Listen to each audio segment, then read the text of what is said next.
Should you go on a cruise? आपने देखा है पिछले एक साल से मैं क्रूजेस पे ही जा रहा हूँ, क्रूजेस पे ही जी रहा हूँ। मैंने अभी 60 डेज एक क्रूज शिप पे कंप्लीट किए, उसके बाद मैंने 3 दिन का ब्रेक लिया, फिर मैंने 1 महीना एक क्रूज शिप पे कंप्लीट किया, अब मैं 3 दिन का ब्रेक ले रहा हूँ and I have 14 more days to go. आप में से इतने लोग बोलते हैं कि इंडिया में बहुत कम लोग क्रूजिंग करते हैं, but Paras we have seen you cruising so much.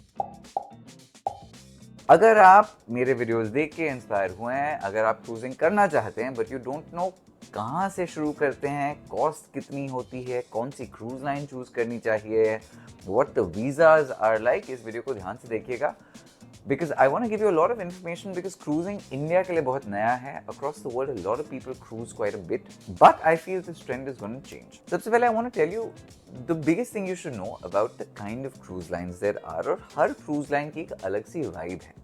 Now, in the last 1 year, मैंने cruising जो सबसे पहले मैं cruise पे गया था, that was a cruise called Carnival.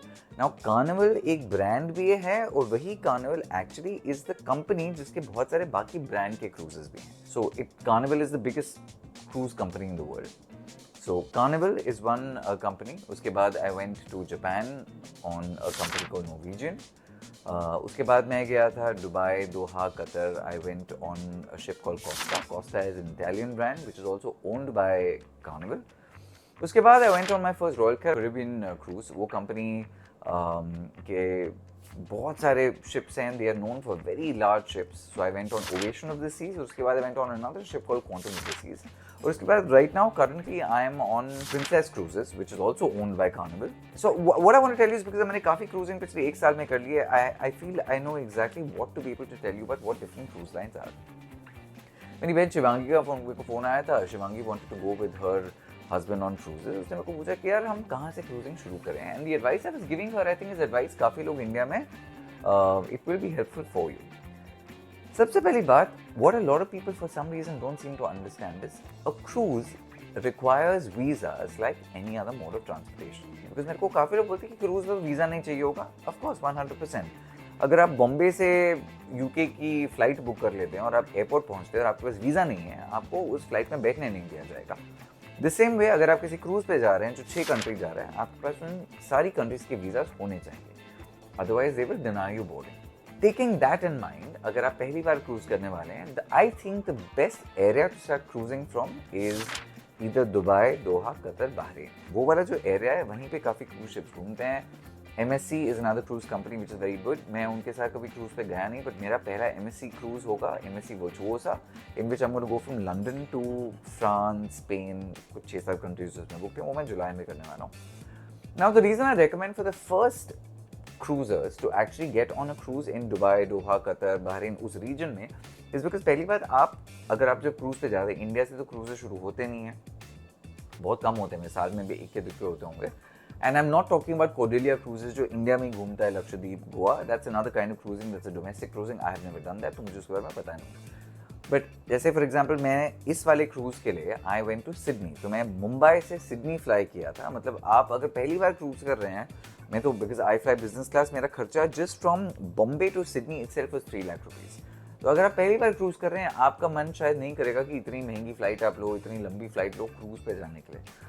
So my suggestion is, पहले if you start from the gulf, if you start from Dubai, Doha, Qatar, Bahrain, आपके लिए वो 2 घंटे की फ्लाइट है, फटाफट आप वहाँ चले जाएंगे and you can start your cruise. एक जो पहली चीज़ मुझे काफ़ी लोग पूछते हैं कि क्रूज़ में जाके आपको सी सिकनेस होती है, ये होता है, वो होता है. क्रूजेस इतने बड़े होते हैं, आप भूल जाओगे आप समंदर में घूम रहे हो. Yes, I have been part of cruises which have been very rough seas. हम जो जापान में सेलिंग करते हैं, हमारा पूरा शिप ऐसे घूम रहा था. So it was quite a bit, but on the ship itself they have these transdermal patches. आपने उसको चिपका दिया, आपको उल्टी वुल्टी कुछ नहीं आएगी. And honestly speaking, on a normal thing, आप भूल जाओगे आप क्रूज शिप पे भी हो. So that's not really a problem. Now in the area of the Gulf, अगर आप पहली बार अपना क्रूज कर रहे हैं, Costa does a lot of cruises, MSC does a lot of cruises, and there is also the good part about both of these lines is they're also much cheaper cruises. उस पर अगर आप पहली बार जा रहे हैं, जो एक दूसरा सवाल काफ़ी लोग मुझसे पूछते हैं, अगर आप इंडिया से आए हैं कि यार उसमें इंडियन खाना मिलता है, हम वेजिटेरियन हैं, ये हैं, वो हैं. येस, पहली बात, if you are an Indian citizen, आपके लिए तो भाई the world is your oyster. हर क्रूज शिप पे the biggest nationality is Indian people. जो सबसे ज़्यादा लोग होते हैं वो हर क्रूज शिप पे इंडियन है. तो अपने लोग तो अपनी भाईबंदी बहुत ज़्यादा होती है, तो आपको लैंग्वेज में कोई दिक्कत नहीं होगी, खाने पीने में कोई दिक्कत नहीं होगी. There is enough vegetarian food. Costa पे भी और MSC क्रूज पे तो मैं गया नहीं हूँ, but it's I heard it's very very good. I will tell you when I get on it. Now I want to tell you about the choice of state rooms. तो हर cruise ship पे category के state room की मोरल same होती हैं. जो सबसे सस्ते रूम होते हैं उनको बोलते हैं इंटीरियर रूम. मतलब उस रूम में गए, वो छोटा सा रूम होगा, कोई खिड़की नहीं है, ये नहीं वो, ये आप अंदर गए. पर काफ़ी लोग जो क्रूजर में जाते हैं वो बोलते हैं कि हम सिर्फ रूम में सोने के लिए जा रहे हैं, बाकी time were only out. If that is your case, that's great. I personally don't like that because I'm not a budget traveler. I like to look out. जो सेकंड कैटेगरी होती है वो है ओशन व्यू. मतलब सब बंद होगा पर एक पोर्ट होल होगा जिससे आपको ओशन दिख रहा होगा.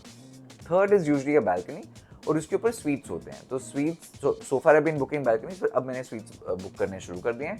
स्वीट्स में होते हैं मिनी स्वीट या जूनियर स्वीट, अलग अलग लाइन पे उनका अलग नाम होता है. Then these grand suites, deluxe suites, उसमें 2 BHK भी है, 3 BHK भी है. मैं काफ़ी लोगों को बोलता हूँ अगर आपका ग्रुप बड़ा है, जैसे मेरी जो तमन्ना है, I want to take my sister Daisy, my sister in law Sam, and I want to take Lovely on a cruise soon.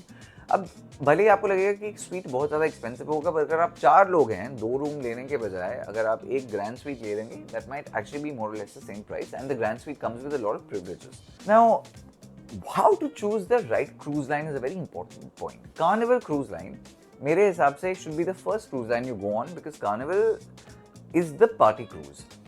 Carnival is also not premium, it's budget friendly, it is not for a well-traveled traveler. तो Carnival आप पहले करके ख़त्म कर दो, because उसके बाद आप जो भी करोगे, it will feel like it's a step up. Because Carnival is like the baseline. Again, like they are the biggest company in the world for shipping, but उनका जो Carnival की जो line है, वो it's like a cruising world में थोड़ा elitism भी होता है, but they always say the kind of people who go on Carnival are a different kind of people. और वो सच बात है, बिकॉज वो क्रूजेज बहुत सस्ते होते हैं. मैं भी जब पहली बार गया था, I went on carnival cruise. वो अच्छी बात यही हुई बिकॉज मैं पहली बार कार्निवल पे गया, उसके बाद मैं हर जगह जा गया, इट फेल्ट वेरी गुड. अगर मैंने बाकी क्रूजेस किए होते उसके बाद मेरे को कार्निवल लगता है कि हाई कितना गरीब शिप है. पर आपको जो कार्निवल पे बहुत अच्छी चीज़ मिलेगी, they are party ships, the entertainment on the ships is really good, the crew is fantastic, they are made for children. तो अगर आपके बच्चे हैं जो भाग रहे हैं, मस्ती कर रहे हैं, ये कर रहे हैं, वो कर रहे हैं, Carnival might be a good vibe for you. बहुत देसी खाना मिलेगा, you have a really good time. If you want to spend a little bit more money, at number 4 in my preferences I will put Norwegian और Costa together. Norwegian and Costa both इसलिए because Costa के ships बहुत बड़े बड़े होते हैं, Norwegian के ships इतने बड़े नहीं है, but they are both kind of classy. Costa में जो एक चीज़ आपको बहुत अच्छी लगेगी, if you are going on a Costa cruise, हर छोटी छोटी जगह पे पॉपअप क्लास है, एंटरटेनमेंट है, जिम चल रहा है, एरोबिक्स चल रहा है, जुम्बा चल रहा है. Something is always happening on ship. In fact मैं कोस्टा शिप पे जब गया था, I celebrated New Year's this year on Costa. So we were, I think हमारा न्यू ईयर सेलिब्रेट हुआ था ओमान में, and it was beautiful. The whole ship was great, the vibe was amazing, the food was great. Costa में सिर्फ एक चीज़ है, उनकी customer service बहुत अच्छी नहीं है, जो काफ़ी लोगों ने हमेशा बोला था, and I also realised.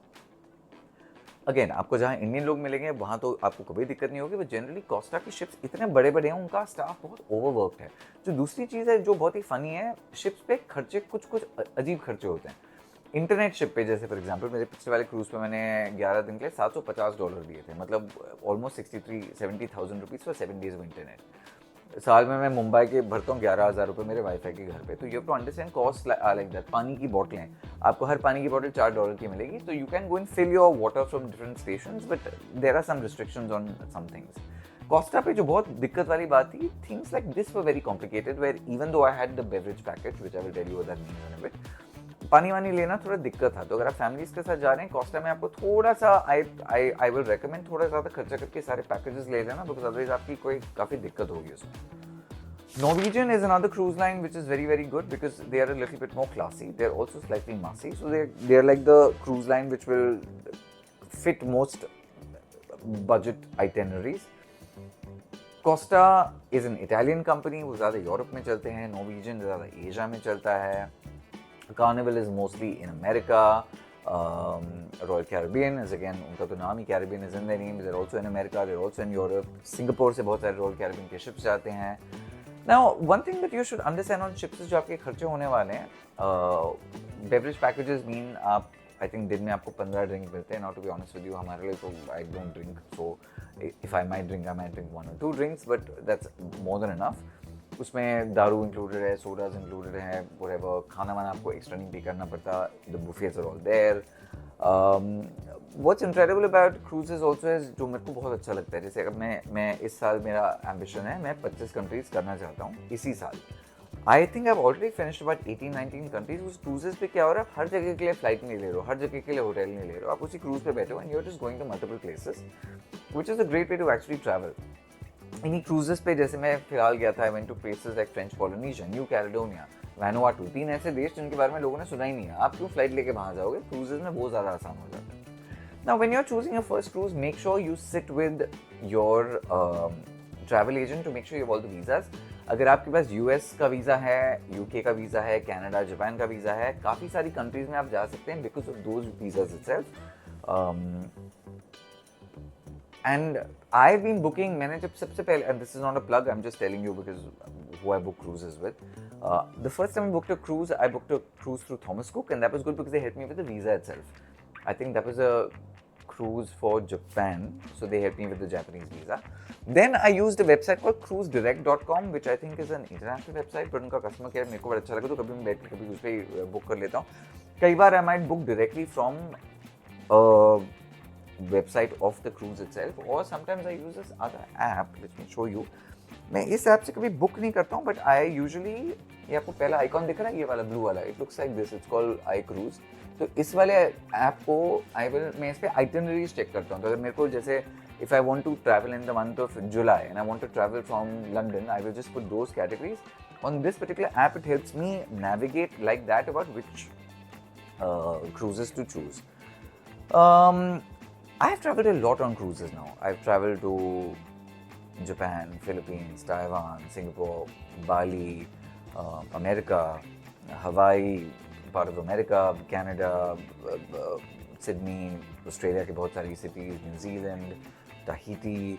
I've been traveling a whole bunch. Now, cruises के जो आम तौर पे जो खर्चे होते हैं, like every cruise which is about 5 or 6 days, and I've been booking either balcony cabins, are usually आप 6-7 लाख का खर्चा मान के चलो। Now to be honest with you, आपके लिए वो आधा होगा, because I always pay full price for 2 cruises, like for 2 people, right? Because आप क्रूज जब बुक करते हो, भले ही उसमें एक पर्सन है, तो आपके लिए वो 2 लोगों की कॉस्ट हो जाएगी 6-7 लाख रुपए।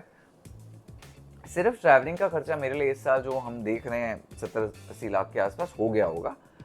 Now, the reason I'm giving this perspective is because while that sounds like a lot of money, for me this time the idea was this year I wanted to just travel.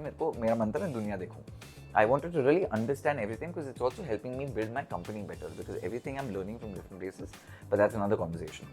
Now, what you can really do is आप when you're doing a cruise, कई बार मैं क्या करता हूँ, जैसे अब मैं इस क्रूज पे मैंने एक क्रूज शुरू किया था वैसे सिडनी से, but once I finished all my cruises in Sydney, Australia, New Zealand, I took a Trans-Pacific cruise which took me from Sydney then to Hawaii, and then from Hawaii to Alaska now. So I'm not flying from Australia to America, I'm cruising my way through. So you can manage it nicely, but अगर आप पहली बार कोई cruise करना चाहते हैं, my suggestion आप 3-4 दिन का क्रूज लीजिए, because क्रूजिंग में क्या होता है, जो आपका पहला दिन है वो तो एम्बार्केशन में निकल जाएगा, लास्ट डे डिसएम्बार्केशन में निकल जाएगा, ये लंबे प्रोसेस होते हैं। तो अगर आपका क्रूज एटलीस्ट 4-5 दिन का बीच में नहीं है, आपको मज़ा नहीं आएगा, बिकॉज वो जाने आने में बहुत टाइम लग जाता है। दूसरी एडवाइस मैं आपको दूंगा, अगर आप पहली बार किसी क्रूज पे जा रहे हैं, सपोजिंग आपका क्रूज ट्यूसडे को शुरू होता है, प्लीज़ मेक श्योर आप उस सिटी मंडे पहुंच जाएं, बिकॉज फ्लाइट डिले हो सकती है, कुछ हो सकता है, ये हो सकता है, वो हो सकता है। अगर आप, और क्रूजिंग की नॉर्मली एम्बार्केशन शुरू हो जाती है 10-11 बजे, तो अगर आप उसी दिन लैंड कर रहे हैं, कोई डिले हो गया, आपका क्रूज मिस हो सकता है, उसमें आपको दिक्कत हो सकती है। एक चीज़ जो बहुत लोग नहीं जानते, आपकी क्रूज शिप से आप जब उतरते हैं, मैं तो शोर एक्सकर्शन बुक करता हूँ। शोर एक्सकर्शन का मतलब होता है जो भी आउटिंग होती है उस स्थिति में आप क्रूज के थ्रू बुक करो, फिर आपको घुमा फिरा के ले आएंगे, उनकी रिस्पॉन्सिबिलिटी है, वो ज़्यादा महंगे होते हैं, पर उसमें सेफ्टी है, शिप आपके बिना जाएगा नहीं। अगर आप निकल के क्रूज से जहाँ भी आपने डॉक किया, आप अपने आप घूमने वाले हैं, अगर आप लेट आ गए, क्रूज आपको छोड़ देगा।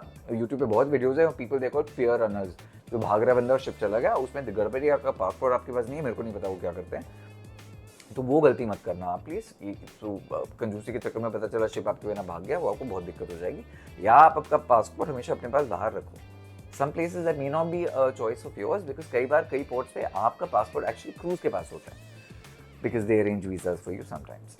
नाउ मोटा मोटा ऊपर से I will start now making a lot of cruise content. मोटा मोटा ऊपर से I wanted to just give you an overview of how cruising really works. अगर कोई सवाल है तो मुझे बता देना। जो दूसरी चीज़ मैंने अनलॉक कर दिया, अब मेरे को काफ़ी क्रूजेज या तो फ्री में मिलने लग गए या सस्ते मिलने लगे, बिकॉज ऑफ द कैसीनो। तो आपने देखा होगा मैं गैम्बलिंग बहुत ज़्यादा करता हूँ। आई am not saying gambling is a great habit, I am not advocating it, but जो क्रूज पे गैम्बलिंग होती है, it's almost like you putting money in a way that you get cruises. तो जैसे फॉर एग्जाम्पल मैंने एक cruise अभी $15,000 का बुक किया, मतलब 11 या 12 लाख का बुक किया। उसके बाद मुझे जो अगला क्रूज मिला उसी ड्यूरेशन का, उसी एरिया का, उस क्रूज के लिए गैम्बलिंग करके मैंने कुछ $1 या $2,000 स्पेंड किए. तो you see the difference. So gambling is on a cruise line is an interesting way of, because वो casino programs are related and affiliated to the cruise line program. So again वो जुआ please उसको वैसे मत confuse करना. This is I'm talking about gambling on a cruise ship, which is very different. It has a different set of rules. There's a point-based system. It's a loyalty program. It's stuff like that. But I will make another in-depth video about that. About cruising, because a lot of people who are living in different parts of the world, and I've realized people even on cruise ships have not really understood that you can use casinos to get lots of free cruises. But उसका मैं video अलग से बनाऊंगा. Video पसंद आए तो like करना, share करना. कोई सवाल है तो कमेंट सेक्शन में जरूर लिखना, because I want to make more in-depth videos about trying to explain cruising to you. And I really hope you get inspired enough to go on your first cruise holiday. फिर आप बोलना कि पारस तुम्हारा video देखा था, उससे inspire होकर हम भी क्रूज पर चले गए. So I'd be very excited for you also. Big push.